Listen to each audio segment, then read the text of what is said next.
The morning sun filtered through the crystal dome of the Galactic Concordance Academy, casting rainbow patterns across the weapons crafting workshop. Students from a dozen different worlds sat at their stations, waiting for Instructor Velthar to arrive. The air hummed with nervous energy. Today was the day they would receive their final project assignment. Kate Morrison sat near the back of the room, her calloused hands resting on the smooth surface of her workstation. She was smaller than most of the other students, with tan skin marked by old scars and brown hair pulled back in a simple braid.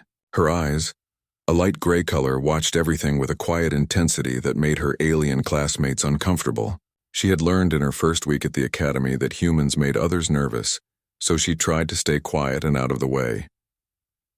The door slid open with a soft hiss, and Instructor Velthar entered. He was a Cristani, tall and thin with skin that looked like it was made of pale blue crystal. His movements were precise and deliberate, like a carefully programmed machine. He had been teaching weapons crafting for 30 cycles, and his reputation was known across the galaxy. "Good morning, students," Velthar said, his voice like wind chimes. "Today you will receive your final assignment for this semester. This project will account for 40% of your grade and will test everything you have learned about weapon creation, balance, and combat philosophy." The students leaned forward. Kate remained still, but her attention sharpened. Velthar touched a control pad and a hologram appeared in the center of the room. It showed various types of bladed weapons from across the galaxy. Energy blades, crystal swords, bioweapons, and metal constructs rotated slowly in the blue light. "Your assignment is simple," Velthar continued. "You will forge a blade, not with modern fabricators or molecular assemblers, but using traditional methods from your homeworld. Your blade must be functional, balanced, and capable of passing our standard combat tests. Most importantly, it must reflect your culture's approach to survival and warfare." Excited whispers filled the room. A Chakri student named Klixtar clicked his mandibles together happily. The Chakri grew weapons from their own bodies, so this would be easy for him. Beside him, a Vorlium student named Zeph hummed in his containment suit, already planning his energy blade design. "You will have 4 weeks," Velthar said. "At the end of that time, each blade will be tested for sharpness, durability, and combat effectiveness. You will demonstrate your weapon in the arena before the faculty and your peers. Choose your methods wisely. This is not just about creating a weapon. It is about understanding why your species creates weapons the way they do." Prilex, a Delvan from the water world of Delva 7, turned to Kate. His skin was a pale blue and covered in a thin layer of moisture that his environment suit maintained. His large black eyes blinked nervously. "What will you make, Kate?" he asked. His voice was high and musical, filtered through his suit's speakers. "Humans use metal, yes? Will you forge steel?" Kate was quiet for a moment, thinking. Steel would be the obvious choice. Humans had been working with metal for thousands of years. The Academy had excellent forges and all the materials she could need. But something about that felt wrong, too easy, too disconnected from what the assignment was really asking. "I need to think about it," Kate said finally. "I need to find the right material first." Prilax looked confused, but he didn't push. He had learned that Kate often said things that didn't make sense at first, but usually had good reasons behind them. Around the workshop, students began discussing their plans with excitement. Clickster would grow a blade from his own chitin plating, using special enzymes to harden it to incredible strength. Zeph would create a plasma edge contained in a magnetic field, a traditional Vorlium weapon. A Cristani student named Jorith would grow a blade from crystal using resonance chambers, making it sing when it cut through the air. Velthar moved through the room, stopping at each station to discuss plans with students. When he reached Kate, she was sketching something on her data pad. "Not a blade, but an animal, something with 4 legs and antlers." "Ms. Morrison," Velthar said, "have you decided on your approach?" Kate looked up at him. "I need to go into the wilderness preserve," she said. "Can I get permission for 3 days?" Velthar's crystalline features shifted slightly, the closest his species could come to showing surprise. The wilderness preserve was a section of the academy grounds that was kept relatively uncontrolled. It had weather, wild animals, and plants that grew without guidance. Most students avoided it. It was considered dangerous. "May I ask why?" Velthar asked. "I need to find my material," Kate said simply. "And I need to understand it before I can use it." Velthar studied her for a long moment. He had taught many species over his career, but humans were still new to him. They had only joined the galactic community 20 years ago, and there were still fewer than 50 humans in the entire academy. They were from a world called Earth, classified as a Class 12 Deathworld. Most species couldn't survive there for more than a few days. "You have permission," Velthor said finally, "but you must check in every 12 hours. And if you are injured, you will be withdrawn from the project." "Understood," Kate said. As the class ended and students filed out, chattering about their plans, Kate remained behind. She pulled up information about the preserve on her datapad, studying maps and animal populations. Her fingers moved quickly, making notes and calculations. Prillax lingered near the door watching her. "Kate," he said hesitantly, "the preserve is dangerous. There are predators there, large ones. Why not just use the metals in the fabrication lab?" Kate looked at him, and for a moment Prillax saw something in her eyes that made him take a step back. It wasn't anger or cruelty. It was something older and deeper, a kind of quiet violence that was simply part of who she was. "Because that wouldn't be honest," Kate said. "The assignment isn't about making a blade. It's about understanding why we make blades the way we do. Where I come from, metal was sometimes hard to get. We used what we could find, what we could hunt. That's the human way. We adapt. We use everything." She stood up and gathered her things. "I'll be back in 3 days," she said. "Tell the instructor if he asks." Prillax watched her go, feeling a mixture of confusion and concern. He didn't understand humans. They were strange and often frightening. They came from a world so hostile that most species considered it uninhabitable. Yet they not only survived there but thrived. They were soft compared to many species with no natural armor or weapons, yet they were among the most effective fighters in the known galaxy. That evening, Kate stood at the edge of the wilderness preserve. She had a small pack with basic supplies: water purification tablets, a thermal blanket, a basic medical kit, and a knife. The knife was her only weapon, a simple fixed blade made of carbon steel. She had made it herself 2 years ago, using scrap metal from a crashed shuttle on her colony world. The preserve stretched out before her, covered in purple and green vegetation. Twin moons were rising in the sky and the air was warm and humid. Somewhere in the distance, something howled. It was a sound that would have terrified most of her classmates. Kate smiled slightly. This was more like home. She entered the preserve as the last light faded from the sky, moving quietly through the underbrush. Her feet found solid ground automatically, avoiding branches and loose stones. She had been hunting since she was 8 years old, tracking the dangerous predators that lived near her colony. This preserve, by comparison, was relatively safe, but it would do. It had what she needed.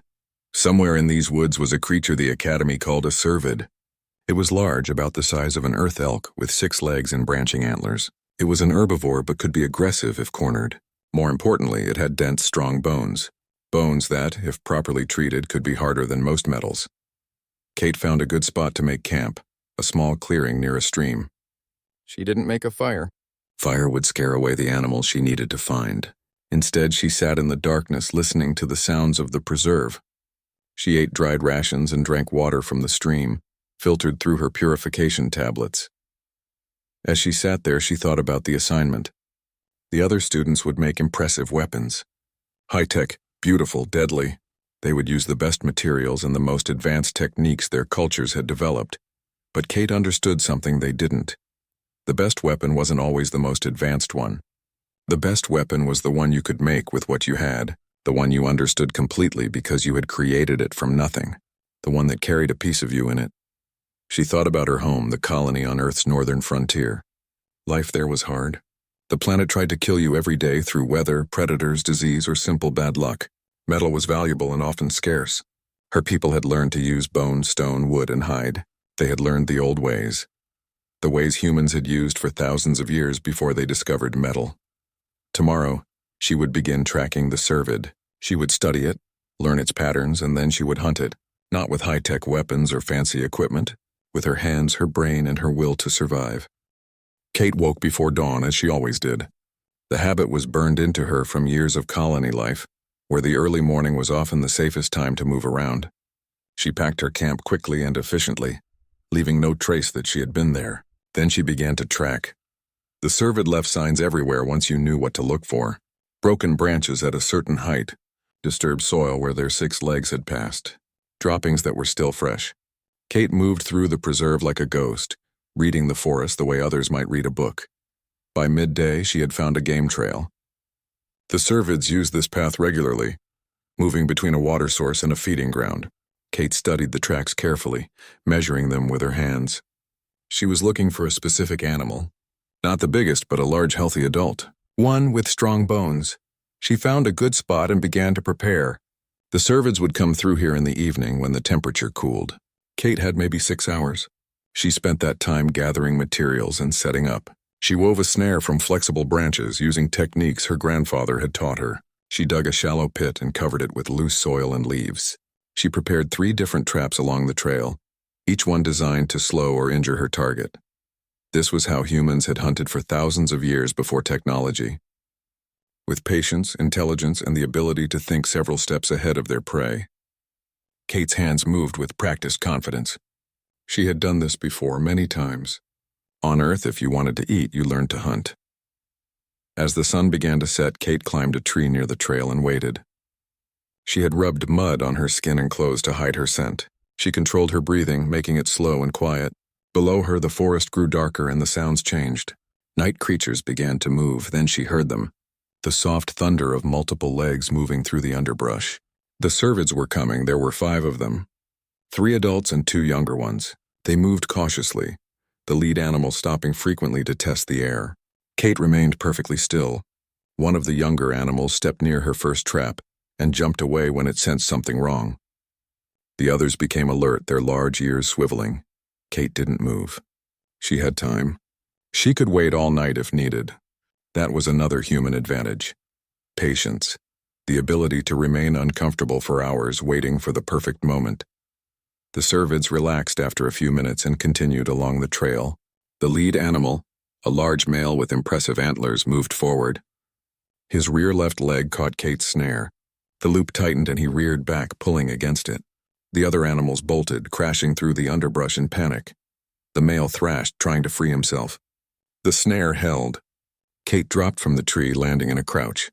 She moved quickly now, pulling her knife. The animal was strong and dangerous, its antlers sweeping through the air as it tried to defend itself. Kate dodged the first swing, her body moving on instinct. She had fought larger predators than this. She ducked under another swing and moved to the animal's side. Her knife found the major blood vessel in its neck. One quick cut, clean and efficient. The cervid made a sound, part roar and part scream, then collapsed. Kate held on, avoiding the thrashing legs until the animal went still. Then she stepped back, breathing hard. "Thank you," she said quietly to the dead animal. Her grandfather had taught her that too. Always thank the animal that gave its life. Show respect. Kate worked through the night. First, she field-dressed the animal, removing the organs and preparing the body. She couldn't take all the meat, but she took some. Waste was disrespectful. Then she carefully extracted the bones she needed, the femurs from the rear legs.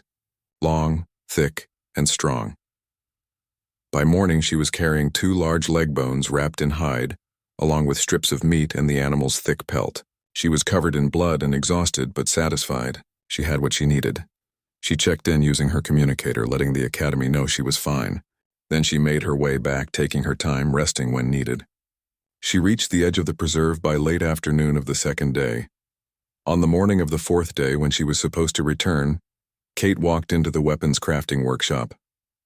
She was clean now, having used the academy showers, but she carried a bundle wrapped in hide.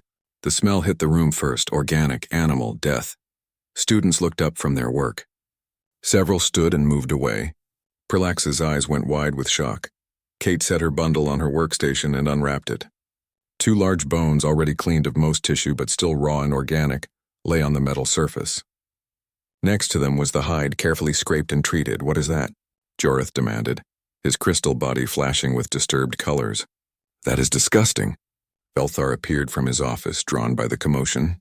He looked at Kate's workstation and went very still. "Ms. Morrison," he said carefully. "Please explain." Kate looked around at the shocked faces. "These are femur bones from a cervid I hunted in the preserve," she said calmly. "In the northern colonies on Earth, we use bone to make weapons when metal is scarce. It's traditional. The assignment said to use methods from our homeworld. But that is an animal. Zeph said, his voice distorted with disgust through his suit's speakers. You killed an animal. Yes, Kate said simply. That's what hunting is. How do you think meat is made? Several students looked confused. Velthar held up a hand. Most species in the Concordance use industrial protein synthesis, he explained. They have not hunted living creatures for food in thousands of years. Kate processed this information. It explained a lot about her classmates. They had never had to kill to survive. Never had to understand that life fed on life. On Earth, even in the modern settlements, most people still hunted. It kept them connected to their world, to the reality of survival. The rules state that each student may use traditional methods from their culture, Kate said, looking at Velthar. This is my culture. This is how my people survived. Velthar considered for a long moment. Around the workshop, students watched nervously. Finally, the instructor nodded. You are correct. The rules permit this. You may continue. Several students left the workshop immediately. Others stayed but moved their workstations away from Kate. Only Prilex remained close, though he looked deeply uncomfortable. Kate began her work. First, she needed to clean the bones completely. She had brought chemicals from the supply room that would dissolve any remaining tissue without damaging the bone structure. She submerged the femurs in a container and let them sit. While she waited, she worked on the hide, treating it with oils and stretching it to make leather for the grip. Her hands moved with practiced skill, following steps she had learned as a child. Prilax watched, his fear slowly giving way to curiosity. How do you know how to do this? He asked quietly. My grandfather taught me, Kate said. He was from Alaska, one of the old territories. His grandfather taught him. It goes back generations. When humans first settled on Earth's frontiers, they had to use everything. Nothing could be wasted. This knowledge kept us alive. But why keep doing it? Prilax asked. You have technology now. You have metal fabricators. Kate paused in her work, thinking about how to explain. Because it connects us to our past, she said finally. It reminds us where we came from. Earth is not a kind world. It tries to kill us constantly. Weather, predators, disease, earthquakes, volcanoes, hurricanes. 1,000 different ways to die. We survive because we learn to use everything. To adapt, to never give up. This blade will remind me of that.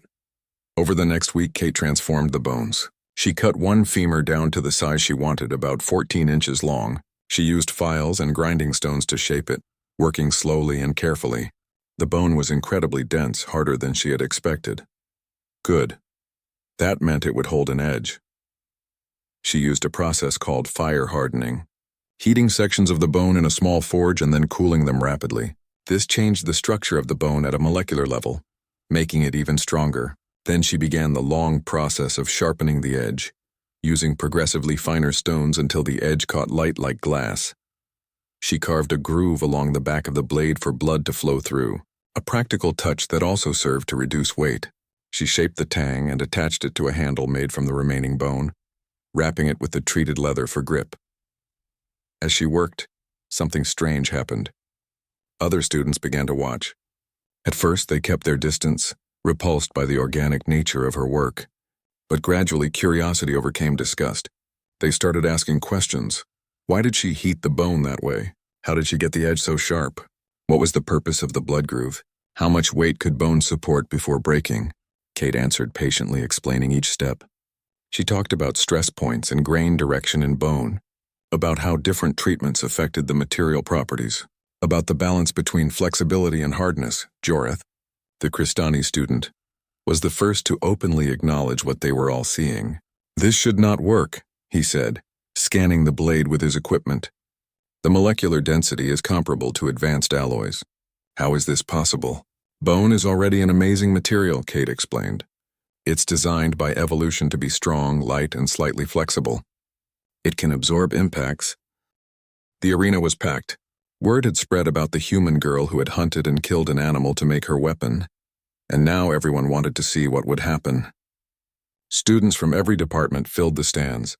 Faculty members sat in a special section, their various forms and shapes creating a rainbow of colors and textures.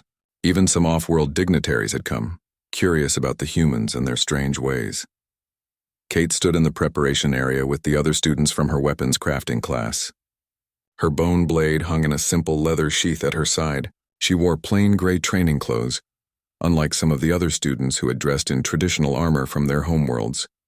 She felt nervous, but it was a good kind of nervous, the kind that sharpened her focus and made her aware of everything around her.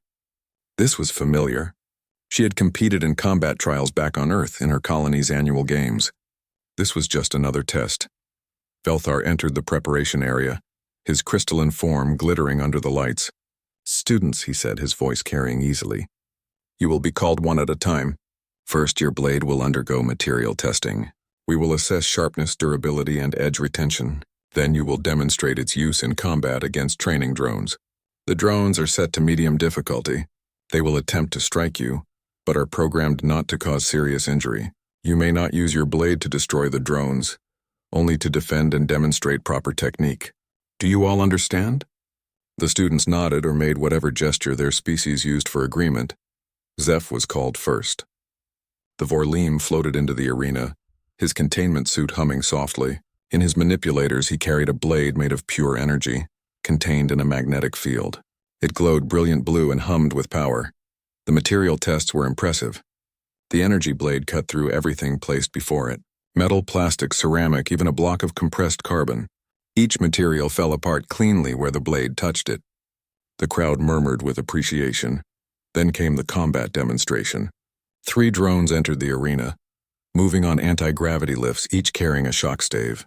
Zeph moved gracefully, using his species' natural ability to float to stay out of reach. The energy blade danced through the air, deflecting strikes and leaving glowing trails. When the time limit ended, all 3 drones were still functional, but Zeph had successfully defended himself without taking a hit. The crowd applauded. Zeph floated back to the preparation area, looking pleased. Next was Clixtar. The Chakri scuttled into the arena on his 6 legs, his blade held in specially adapted manipulators. He had grown the weapon from his own body, using a process that took weeks. The blade was dark green and looked like it was made of insect shell because it was. The bio-blade performed well in testing. It was sharp and strong, and when the testers deliberately chipped the edge, it began to regenerate slowly. The crowd was fascinated. In the combat test, Clixtar used his multiple legs for stability and his natural armor for protection. He fought defensively, letting the drones come to him, then striking precisely at their joints. It was effective if not exciting. More students followed. Jorith's crystal blade sang when it moved through the air and caught the light in beautiful ways. A student from the water world of Tidal created a blade that could shift between solid and liquid states. Another student, a rocky being from a high-gravity world, presented a blade so heavy that most species couldn't lift it. Each demonstration was impressive in its own way. Each showed something unique about the species that had created it. The crowd applauded each student, appreciating their skill and creativity. Then Velthar called Kate's name. The arena went quiet. Kate walked out onto the floor, very aware of hundreds of eyes watching her. She could feel their curiosity, their nervousness, their judgment. She pushed it all aside and focused on what she needed to do. She drew her blade and presented it to the testing officials. Under the bright lights of the arena, the bone blade looked almost primitive compared to the high-tech weapons that had come before. But it was beautiful in its simplicity. The polished surface showed the natural grain of the bone, dark streaks against lighter material. The leather-wrapped handle fit her hand perfectly because she had shaped it to her own grip. The first test was sharpness. They placed a piece of synthetic flesh on a stand. Kate drew her blade across it in one smooth motion. The material parted cleanly, cut all the way through. The officials nodded and noted the results. Next was durability. They presented increasingly hard materials for her to cut. Plastic, wood, light metals. The bone blade handled them all, showing minimal wear on the edge. When they brought out a plate of durasteel, a common material used in ship hulls, several officials looked skeptical. Kate examined the plate, then adjusted her grip. She didn't try to cut it. Instead, she struck it at an angle, using the blade's point to concentrate force in one spot. The bone blade rang like a bell when it hit, and a deep scratch appeared in the durasteel. The blade itself remained intact. The crowd made sounds of surprise. That should not have been possible. Organic material should have shattered against durasteel. The officials examined both the blade and the plate carefully, taking readings with their instruments. Edge retention is excellent. one official announced. Structural integrity remains at 97%. This is highly unusual for organic material. Kate simply nodded. She had known it would work. She had tested similar blades back home. Then came the combat demonstration. 3 training drones entered the arena. They were humanoid in shape, about 6 feet tall, with armored bodies and shock staves that could deliver painful but non-lethal jolts of electricity. Kate took a ready position, blade held low and to the side, her body angled to present a smaller target. She had trained in knife fighting since she was 10 years old. This was as natural to her as breathing. The drones activated and began to move. They circled her, looking for openings. Kate turned slowly, keeping them all in her field of vision. The first drone attacked, its stave sweeping toward her head. Kate ducked under it and moved forward inside the drone's reach. Her blade flashed out, striking the drone's elbow joint. The joint sparked and seized. The second drone attacked while she was close to the first. Kate used the damaged drone as a shield, pushing it toward the second attacker.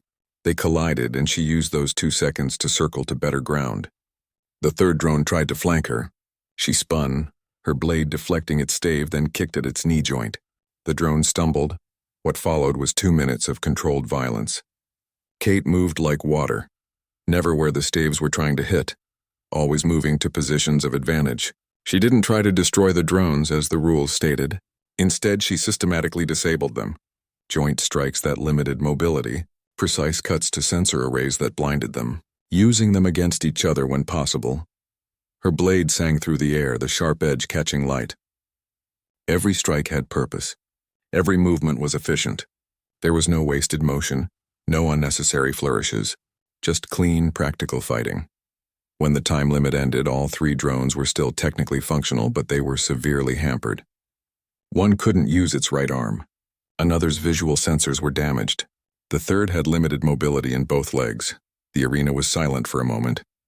Then someone began to applaud, and others joined in. Kate walked back to the preparation area, breathing only slightly harder than normal. But Velthar wasn't done. He stepped forward and raised his hand for silence. "Ms. Morrison," he said, his voice carrying across the arena. "That was an excellent demonstration of technique and control. However, I have a question. The drones were set to medium difficulty. You handled them with relative ease. I wonder if you might be willing to demonstrate at a higher level." Kate looked at him carefully. This wasn't part of the normal test. "What level?" she asked. "Maximum," Velthar said, "and 8 drones instead of 3. The crowd made sounds of shock. Maximum difficulty was usually reserved for advanced combat students. 8 drones was more than most species could handle. Several faculty members looked concerned. Kate thought about it. This was a risk. If she failed, it would look bad. But if she succeeded, it would prove something important. "All right," she said. Velthar nodded. 8 combat drones, maximum difficulty," he called to the control booth. "Begin when ready."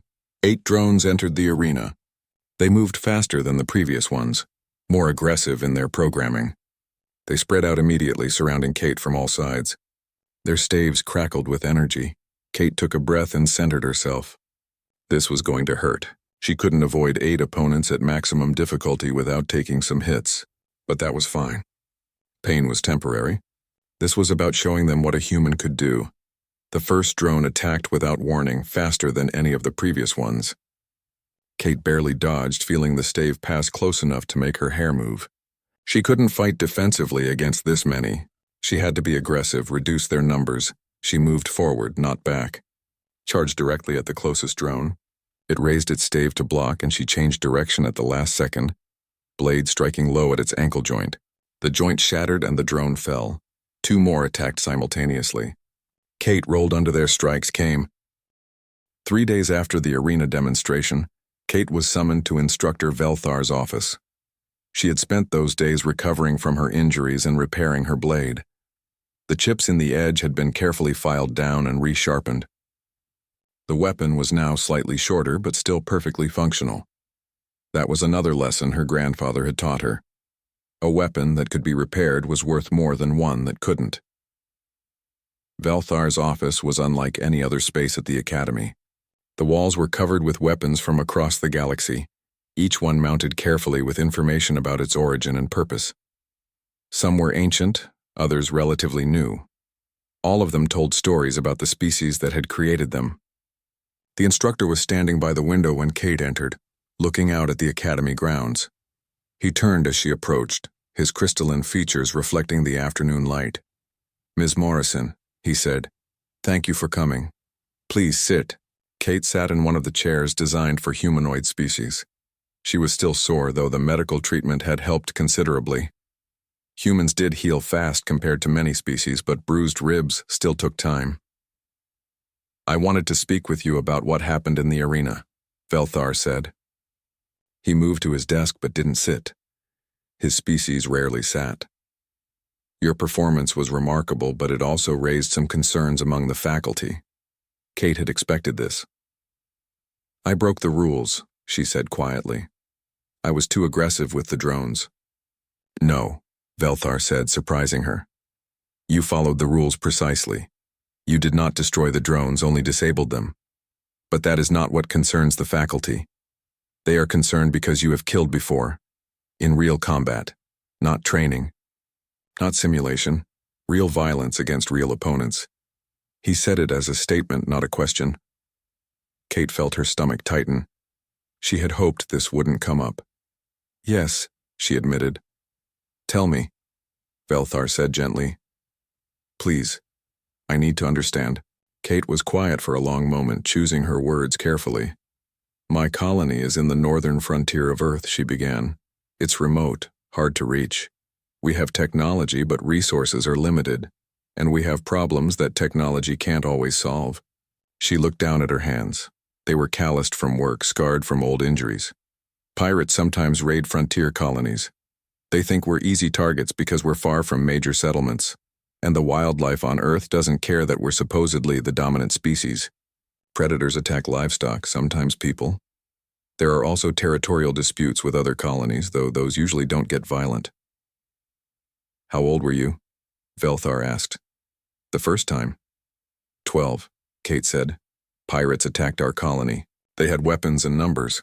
Our militia fought them, but they needed everyone who could hold a weapon. I had been training since I was 8. My grandfather said I was ready. So I fought." She looked up at Velthar. "I killed 2 of them.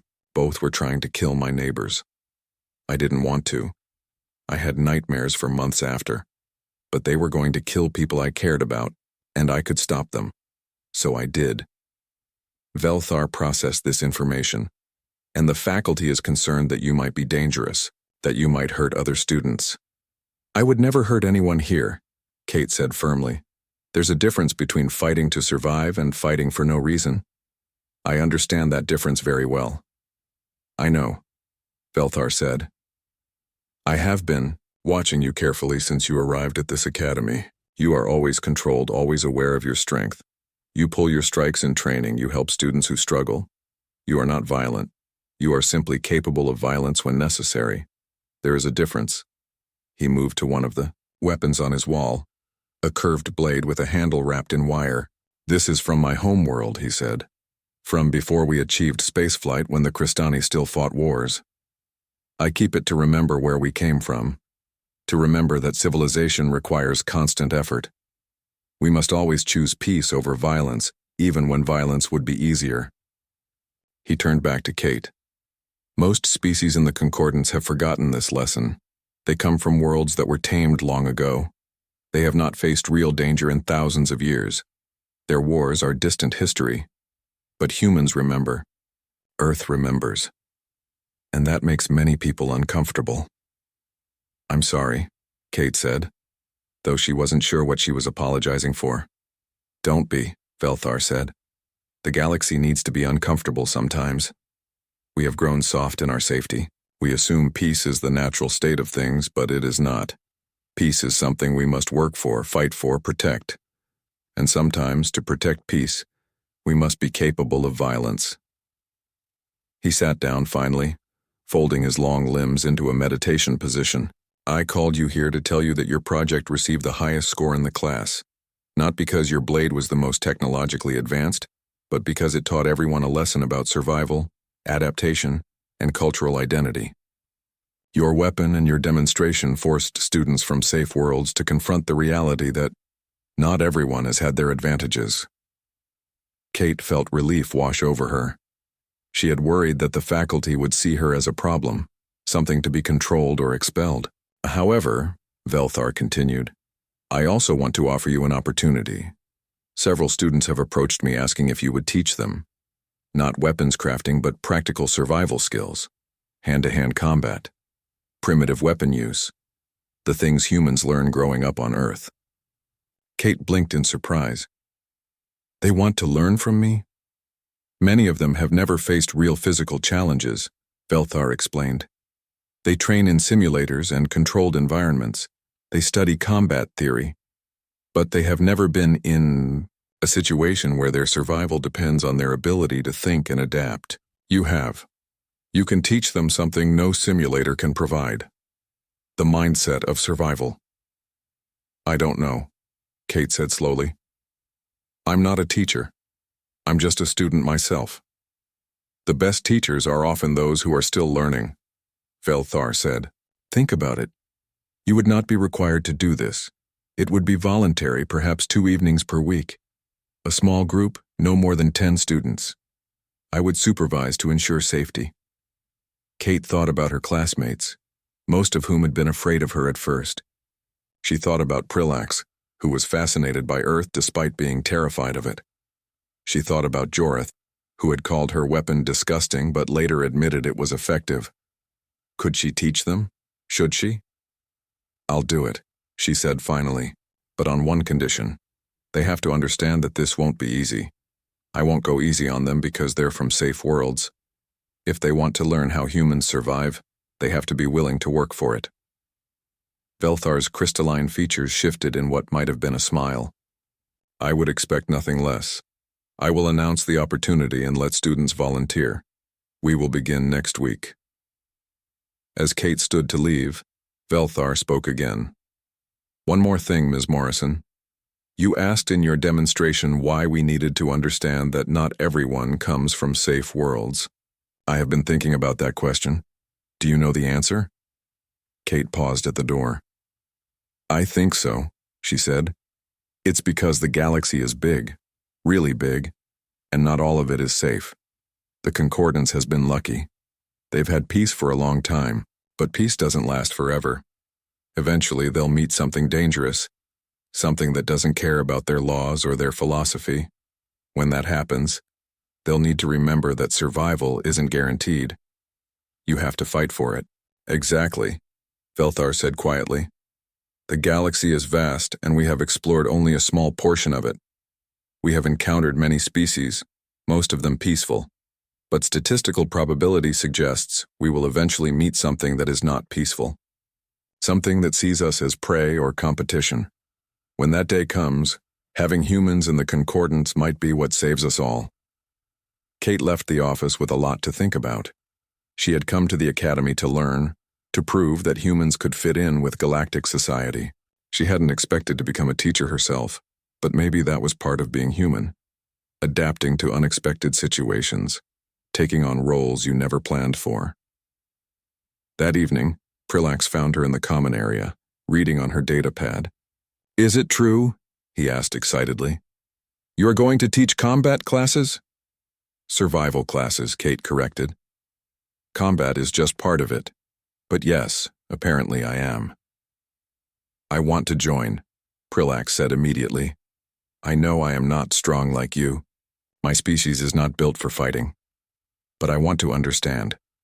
I want to know what it means to be from a place like Earth. Kate looked at her friend. This gentle being from a water world, where the greatest danger was probably a strong current. It will be hard, she warned. I'm going to teach the way I was taught. No shortcuts, no easy paths. Good, Prillax said. Safe is boring. I want to learn something real.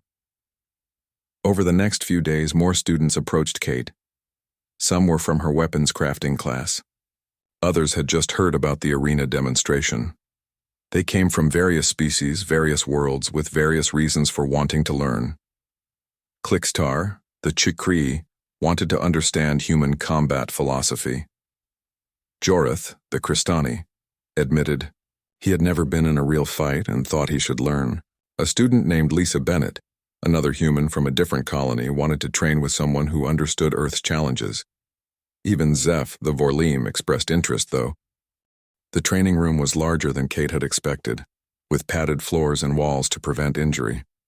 Exercise equipment designed for various species lined one side. The other side was open space for movement and combat practice. 12 students stood in a loose group, talking nervously among themselves.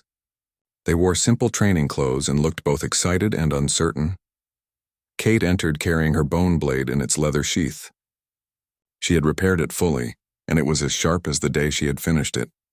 She also carried a bag containing various items she had gathered from the Academy stores and the Wilderness Preserve. "Thank you all for coming," Kate said, setting down her bag. The students grew quiet and turned their attention to her. "Before we begin, I want to make sure you understand what you are signing up for. This is not a theoretical class. This is practical survival training. You will be uncomfortable. You will be challenged. You might get hurt. Though we will do everything we can to prevent serious injury.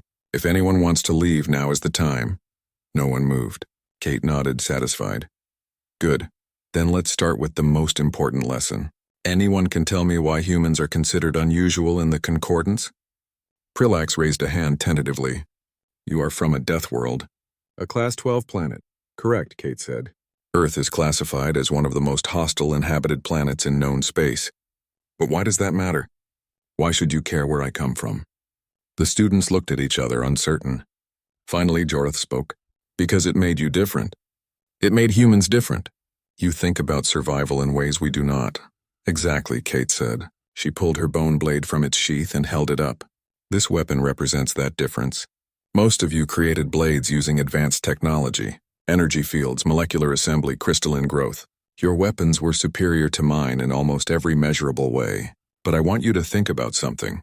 What happens if you lose access to that technology? What happens if your energy source fails, or your growth chamber breaks, or your fabricator stops working?" She waited, letting the question sink in. "You would be defenseless," Lisa Bennett said. She was the other human in the group, from a colony on Earth's southern continent. "You would have to start over, rebuild everything." "Yes," Kate agreed. "But I can make this blade anywhere there are animals. I can make it with nothing but my hands, basic tools, and knowledge. That is the human advantage. We do not require perfect conditions to survive. We adapt to whatever conditions we have." She set the blade down carefully. "Today we are going to learn the first principle of human survival. It is not about being strong or fast or smart. It is about being flexible, about using what you have instead of wishing for what you do not have."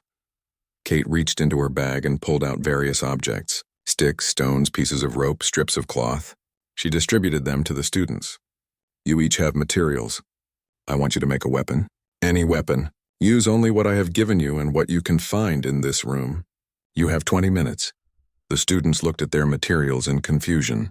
These were primitive items, barely more than trash, but they began to work, some more confidently than others. Kate walked among them, observing but not helping. Prillax was trying to tie a stone to a stick, creating a primitive hammer. His manipulators, designed for swimming, struggled with the knots. Clickster was sharpening a stick using the rough edge of a stone, his mandibles clicking in concentration. Zeph floated awkwardly, trying to figure out how to work with solid materials when his species usually used energy and gas. After 20 minutes, Kate called them to stop. Most had created simple weapons: clubs, spears, slings. They were crude but functional. A few students had created nothing, too frustrated by the primitive materials. "Good," Kate said. "Some of you succeeded. Some did not. But here is the important thing. Those of you who failed, why did you fail?" A student from a high-tech world named Barry Chen spoke up hesitantly. "I could not figure out how to make anything useful from these materials. They are too simple." "Too simple," Kate repeated. "But humans used materials exactly like these for thousands of years. We hunted, fought wars, built civilizations using nothing but stone, wood, and bone. The materials are not too simple. Your thinking is too complicated." She picked up the stone that Barry had been given. "This is not just a rock. It can be a hammer, a cutting tool, a projectile, weight for a trap or an anchor. It can start fires if struck against the right materials. It can be shaped into a blade if you have patience. One object, dozens of uses. That is how humans think. Everything has potential. Everything can be useful. She spent the next hour teaching them to see objects differently. A piece of cloth could be a bandage, a rope, a filter, a bag, or a weapon if weighted properly. A stick could be a lever, a weapon, a measuring tool, or building material. The key was not the object itself, but understanding its properties and potential applications. This is why humans survived on Earth, Kate explained. We did not have natural weapons like claws or venom. We did not have armor like shells or thick hide.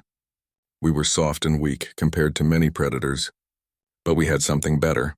We had brains that could look at a rock and see a tool. We had hands that could shape that tool, and we had the ability to pass that knowledge to our children. The students began to understand. They looked at the simple materials with new respect, seeing possibilities instead of limitations. Over the following weeks, Kate taught them more lessons. She taught them about awareness, about reading environments for danger and opportunity. She took them into the wilderness preserve and showed them how to track animals, how to find water, how to identify plants that were safe to eat. She taught them basic hand-to-hand combat, adjusted for each species' physical capabilities. The students struggled. They came from worlds where food was always available, where danger was minimal, where comfort was assumed. Learning to be uncomfortable was hard for them. But they persisted, and Kate respected that. Prillax surprised everyone by being one of the best students. His species was not built for fighting, but he learned to use his environment creatively. He understood intuitively that survival was about thinking, not just physical strength. He asked endless questions about Earth, about human history, about how Kate's people had survived. "Tell me about your colony," he said one day during a break in training. "What was it like growing up there?" Kate was quiet for a moment, thinking. "Hard," she said finally. "We lived in the northern territories where winters can kill you if you are not prepared. We had technology, but it broke down often. Parts were expensive and hard to get. So we learned to do things the old way as backup. My grandfather taught me hunting, tracking, and fighting. My grandmother taught me which plants were medicine and which were poison. My parents taught me how to fix machines and grow food in poor soil." She looked at Prillax. "By the time I was 10, I could survive alone in the wilderness for a week. By 12, I had killed my first raider. By 14, I had survived a winter where our heating failed and half the colony nearly froze. That is what growing up on Earth means. Every year you face something that could kill you, and every year you learn something new about how to survive." Prillax listened with his large eyes fixed on her. "I cannot imagine," he said quietly. "On my world, the greatest danger is a strong current. Our predators are small and easily avoided. I have never been truly hungry or cold or frightened for my life." "You are lucky," Kate said. "That is a good thing. I would not wish a childhood like mine on anyone. But it made me who I am. It taught me that survival is not guaranteed. You have to work for it every single day." As the weeks passed, something changed in the students. They became more confident, more aware. They started to look at their environment differently, seeing possibilities and dangers that had been invisible before. They moved with more purpose, spoke with more certainty. But they also developed a deeper respect for humans and other species from difficult worlds. They began to understand that what they had taken for granted, safety and comfort, was actually a rare gift in the galaxy. Most worlds were harsh. Most species had to fight to survive. One evening, Velthar visited one of Kate's training sessions. He watched silently as she led the students through a complex exercise that involved navigating obstacles while carrying a burden. The students struggled but kept trying, helping each other when someone fell behind. After the session ended, Velthar approached Kate. "You have done well," he said. "These students are learning valuable lessons." "They are good students," Kate replied. "They work hard." "They are learning something that cannot be taught in a classroom," Velthar said. "They are learning what it means to be from a difficult place. That knowledge will serve them well in life." He paused, then continued. "I wanted you to know that your bone blade has been requested for display in the Concordant Central Museum. It will be exhibited as an example of human ingenuity and cultural heritage. Will you allow this?" Kate thought about it. The blade was important to her, but maybe it was more important for others to see it, to understand what it represented. "Yes," she said. "But I want to make a replica first. I need a blade to continue training." "Of course," Velthar agreed. "The museum will even provide materials and tools if you wish.